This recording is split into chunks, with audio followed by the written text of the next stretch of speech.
Okay, so now new hard drive's in, old drive is here. So now all we're gonna do basically is put the bottom back on. Actually, no we're not. Tricked ya. Retaining bar. Dun dun dun.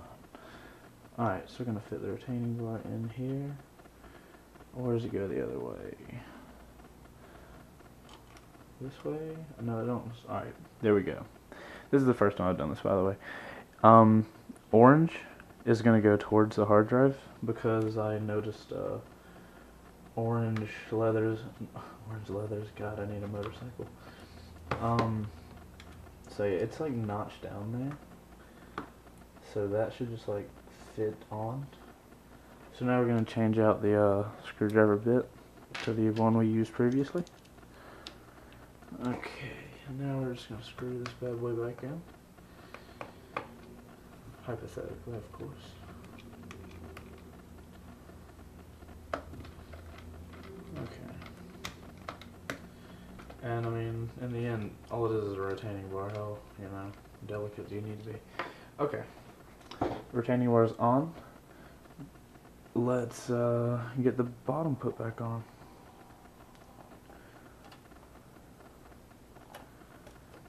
Okay. It fits on there pretty seamlessly because of the uni-body construction, so it's not like you're going to be fighting the screws to go back in, you know what I mean? Okay. Let's go, big boy. There we go. These things are so tiny, oh my goodness.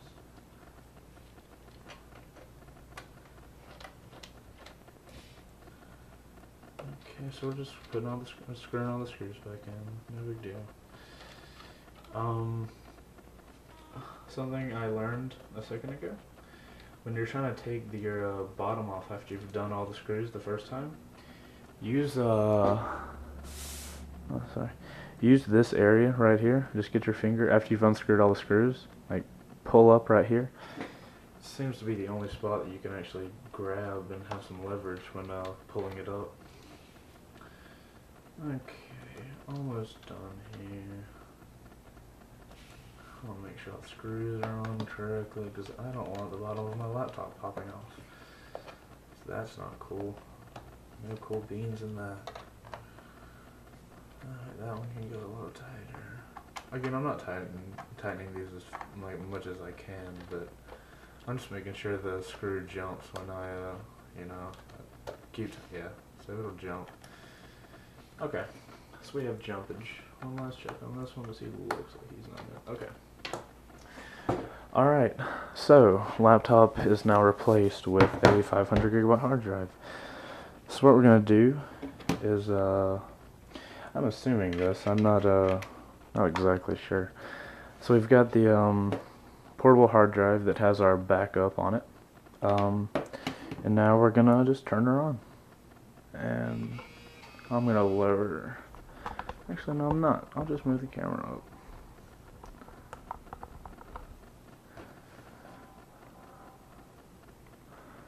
Okay, and from what I've noticed, this should take a little longer than normal.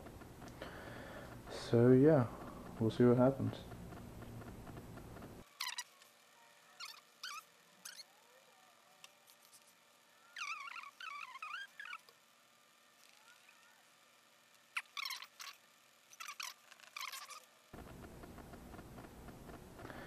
There we go. My old desktop and everything. Which looks to be from the last Time Machine backup. Awesome. Alright, so there we go, guys.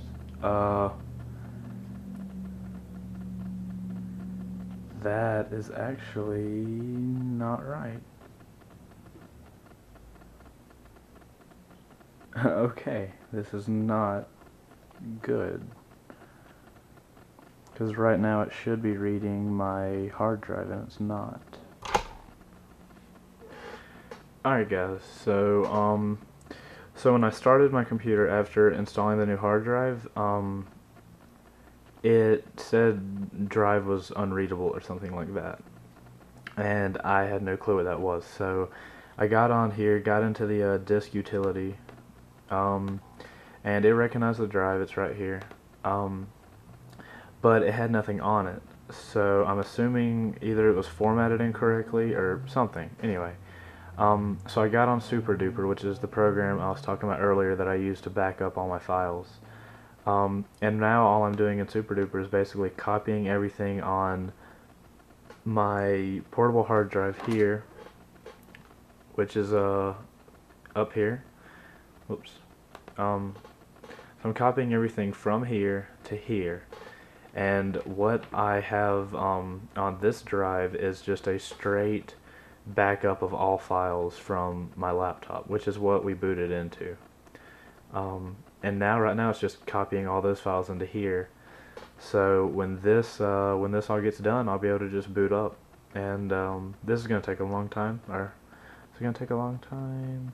Yeah, it's probably gonna take a while. So I'll just turn this back on when I get done, and I'll show you guys that I can boot up without being because right now I've booted from the external.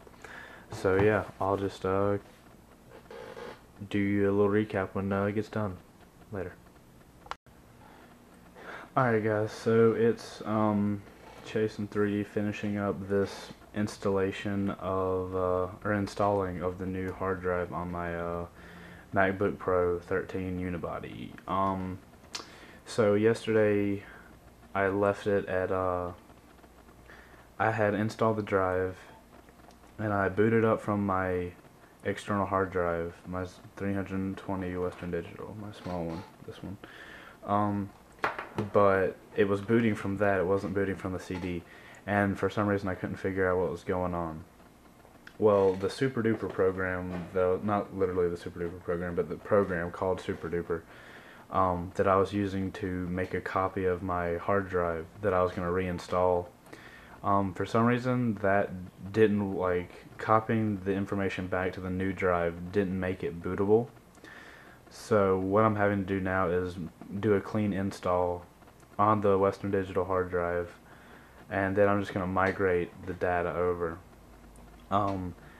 If you're going to do this, I recommend just don't even use SuperDuper, just use Time Machine and do a Time Machine backup right before you do the install of the hard drive, and then when you come back, like when you get done installing it, you know, like putting the hard drive on in, get your Mac CD and install OS X or whatever you know, operating system you have for it. Install that onto there, and then when you get done, just migrate your data over. It's gonna save you a lot of time, unless I did something wrong, and maybe one of y'all knows what I did wrong, and that'd be fine if you tell me, because I'm all for figuring out how to do stuff. So so yeah, now I'm just going to be installing it from here, and it's just easy from here on. But yeah, thanks for watching guys, and see you later. Bye.